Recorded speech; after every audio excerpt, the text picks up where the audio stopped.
রাষ্ট্রপতি নির্বাচনে মির্জা ফখরুল ইসলাম আলমগীর ও অলি আহমদের মনোনয়ন বৈধতা ঘোষণা করেছে নির্বাচন কমিশন। সংবিধানের ৭০ অনুচ্ছেদ সংশোধন হলে ১১ দলীয় প্রার্থী জয় পেতেন বলে দাবি করেন জামায়াত জোটের নেতারা। আর বিএনপি নেতারা জানান, রাষ্ট্রপতি নির্বাচনের পর পরবর্তী অধিবেশনে ৭০ অনুচ্ছেদ নিয়ে সংসদে আলোচনা হতে পারে। মুনিয়া জুথির প্রতিবেদনে বিস্তারিত।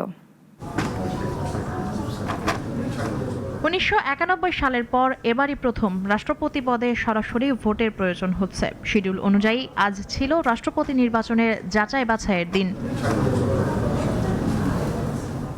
সকালে নির্বাচন কমিশনে দুই প্রার্থীর ৩টি মনোনয়ন যাচাই করে বিএনপি প্রার্থী মির্জা ফখরুল ইসলাম আলমগীর ও কর্নেল অলি আহমেদের মনোনয়ন বৈধতা দেওয়া হয়।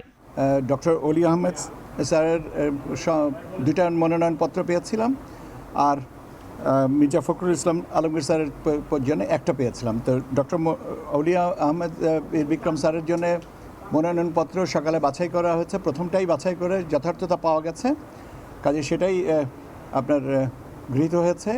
বৈধতা পেয়ে জামায়াত জোটের নেতারা বলেন, গণভোটের রায় বাস্তবায়ন হলে এই নির্বাচনে তাদের প্রার্থী বিজয়ী হতেন।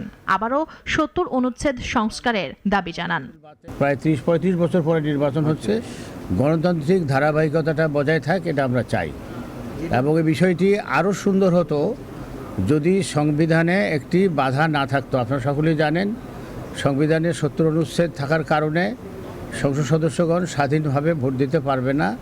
আমরা মনে করি এটা স্বাধীন ভোটাধিকারের পথে একটি বড় ধরনের অন্তরায়।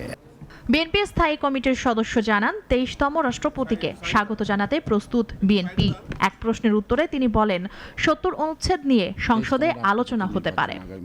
আমার প্রচলিত সংবিধান অনুযায়ী আমাকে পথ চলতে হবে। সেই সংবিধানে আমার যেখানে বাধা আছে, সেই বাধা অতিক্রম করার জন্য আমাকে সংসদ থেকে সংশোধন করতে হবে। এর বাইরে না, রাস্তাঘাটে বলে লাভ নেই।